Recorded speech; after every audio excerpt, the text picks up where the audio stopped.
السلام عليكم ورحمة الله وبركاته. أهلا بكم من جديد قاتل من الإمام الرحمن العصافير. النهاردة هنتكلم يا جماعة. أنا مشتري جوز اليمام الشغال.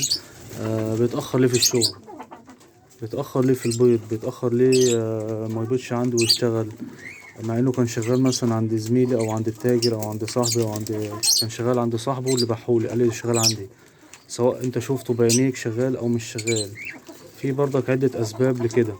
دلوقتي أنا جبت جوز الشغال وقلبته تمام التمام وجوز نضيف وتمام التمام، ليه ما يبيضش عندي وليه يبيض بيضة واحدة؟ كل الحاجات دي ايه نعرفها دلوقتي. أول حاجة اما انت اشتريت من عند التاجر، سواء اشتريت جوز شغال شفته اشتغل عنده مطلع زغاليل، شفته أو بيض عنده بيضتين، جبته عندك مأخر شغل مش عايز يبيض. اول حاجه هنتكلم على ايه، اللي هو مثلا جبته ووثقت بيه اللي هو شغال ما اشتغلش ليه.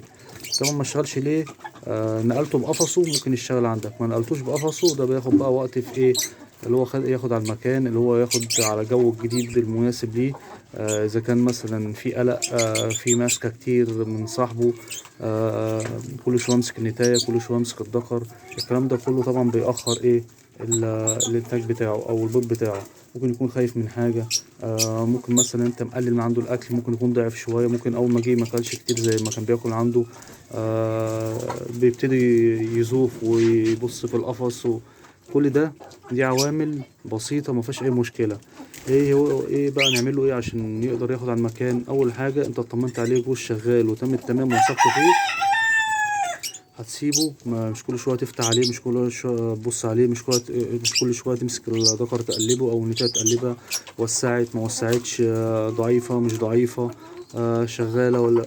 الحاجات دي كلها طبعا ايه بتاخر الشغل، بتاخر الانتاج وتخليهم يتاخروا اللي هم ايه يبيضوا. سيبهم براحتهم ومبقاش في قلق وفي اي حاجه، ووفر لهم الراحه ووفر لهم الاكل والميه والقش بتاعهم، مفيش اي مشاكل، تلاقي برضه انتجوا عندك. طب انا دلوقتي انا جبت جوز وما اعرفش اذا كانوا عند شغالين عند صاحبهم، شغالين عند التاجر، شغالين في السوق، انا جبتهم ايه وخلاص. دلوقتي هنعرف ازاي. اول حاجه ممكن يكون الدخر صغير، ممكن تكون النتايه صغيره، ممكن يكون الدخر عليه ريش، ممكن تكون النتايه عليها ريش. قبل ما تجيب، اول ما تشتري جوز الشغال لازم تبص على جناحه، تفرد جناحه تشوف عليه كام ريشه، موقع كل ريش مش موقع كل ريش. الدكر ممكن يشتغل على ريشين او ريشه، او الريش كله يقع يشتغل، لكن النتاية عمرها ما تشتغل على 3 ريش 4 ريش، على 3 ريش على ريشين على ريشة، ما تشتغلش. ما حصلش معايا قبل كده، مهما حد يقنعني ما حصلش معايا. لا بتوقع الريشة بتقعد لها فترة كمان عقبال ما الدكر بقى يكسر عليها وتجهز عنقود البيض وتكون جاهزة للشغل. لازم نبص عليه. دلوقتي انا ما اعرفش، انا جبت الجوز وخلاص، بس متاخرين ولا بيلموا قش ولا قاعدين عندي ولا مش قاعدين، اللي هم مثلا بيزوفوا او الدكر بيندع على النتايه او ما فيش اي حاجه خالص كده، يبقى لازم اطمن على ايه، على جناحه، ابص على جناحه اشوف مثلا الدكر شاب النتايه شابه. الحاجات دي كلها هي اللي لازم ايه تعرفها، بحيث ان انت ايه توثق في الفرد اللي عندك اذا كان شغال او مش شغال. ممكن تكون انت جايبه على وش شغل، وش شغل ده برضه بيقعد شوية، ممكن عليه 7 ريش عليه 6 ريش على الحاجات ده كله. طبعا ده طبعا مش أول ما تجيبه يقولك اللي خمك يقولك ده شغال، قوله لأ مش شغال، ده قاعد عندي كتير ما اشتغلش ليه، لسه صغير لسه على وش شغل. الاسم اللي على وش الشغل ده يا جماعة مش شرط اللي هو يجيبه اللي هو يشتغل عندك، لا، وش الشغل ده بيبقى عليه يبقى شباب قافل. قافل ازاي؟ بيبقى ريشه تساوى، العنقود اللي ورا دماغه العقد، طوق بتبقى مثلا اسود سمر، ده بيبقى مثلا عليه 3 ريش عليه 4 ريش، عليه ريشتين، ده بيبقى ايه على وش شغل، بحيث ان انت تقعد عندك مثلا يقعد عندك شهر شهرين 3 ممكن يقوم جاي ايه، بايظ. فانت الافضل ان انت تجيب حاجة قافلة خالص عليها ريشة مثلا، اللي انت تبتدي تشغل عندك، هتاخد خيرها وتاخد كل حاجة، بس انت لو مستعجل على الشغل تجيب شغال. وانت جبت الشغال بقى وثقت في حد انت اشتريت عنده شغل، اللي هو شغال وبيبيض عندك، كل ده مفيش اي مشكله. ممكن عندك يجي برضك يبيض بيضه واحده، مفيش مشكله. ممكن تكون خوف، ممكن يكون اي حاجه، ممكن يكون خوف، ممكن يكون رهبه المكان لسه وكده، فبيض بيضه واحده مفيش مشكله، استنى على البطن اللي بعدها من غير دواء من غير اي حاجه، هتلاقي بيض عندك البطين مفيش اي مشاكل فيه. طب انا جبتها عندي وبيضة البطين ومرضتش ترقد، مفيش اي مشكله برضه، اصبر عليها، بحيث اللي هي مثلا ايه، بيضتهم وخايفه، صحتها كويسه، التغذيه بتاعتها سليمه، الذكر زايف عليها جامد، هي بيضة البطين برضك مش عايزه ترقد، مش جاهزه. برضك سيبها اختبرها كمان بطن، شوفها لو ما رقدتش خالص يبقى معلش تبتدي تقلق بقى وتشوف ايه المشكلة فيها. لكن بيضة البيضتين ما بيضتش أول مرة، ما رقدتش أول مرة، بيضت تاني، رقدت تاني مرة وتمام تمام، مفيش أي مشكلة كده تمام. فأنا بتكلم النهاردة على أساس الواحد اشترى 3 جواز وحاطط كل جوز في قفص، جوز عنده باض وجوزين ما باضوش. قلت له طب بص فيهم، قال لي الجوز الأولاني باض تمام تمام وباض البيضتين ورقد عليهم، الجواز اللي بعد كده مرضوش يبيضوا. قلت له طب شوفهم ضعاف، شوفهم عليهم ريش أو كده. شافهم طبعا ما شاء الله بيأكل وتمام تمام مفيش أي مشاكل. جه بص على جناحهم لقى في نتاية، لقى في نتاية عليها 3 ريش والدكر عليه ريشتين، بس الدكر زايف مفيش أي مشكلة. وجوز تاني كل جوز هما كانوا طالعين في بطن واحدة، ده عليه ريشتين وده عليه ريشتين. فقلت له لا دول قدامهم ممكن سكة 3 شهور أقل حاجة، أو قول شهرين على حسب.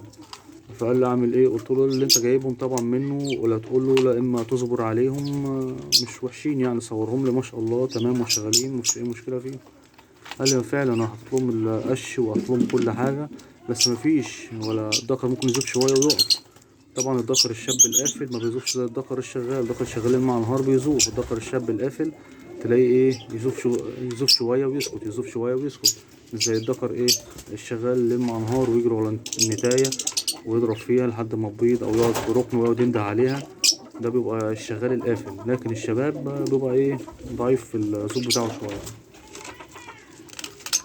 وطبعا لما تكون برضك مش مخلصة ريش بيتأخر طبعا البيض لحد ما تقع الريشة والريشتين اللي عليها، وبعد كده تبقى ايه تشتغل وتلم قش عادي. ممكن برضك النتاية بيبقى عليها مثلا ريشة أو ريشتين تلاقيها مثلا بتلم قش وبتقعد بس مش هتبيض، لكن اللي بتبيض الشغالة القافلة خالص اللي مخلصة ريش. مش واحد كان كاتب لي في تعليق ممكن يكون مثلا الريشة تبيض وبتنبضت عنده كمان، قلت له معرفش، انا ما شفتش وما اعرفش، انا اللي جربته عندي لما بتوقع الريش خالص، توقع الريشة اللي عليها تبتدي ايه تشتغل.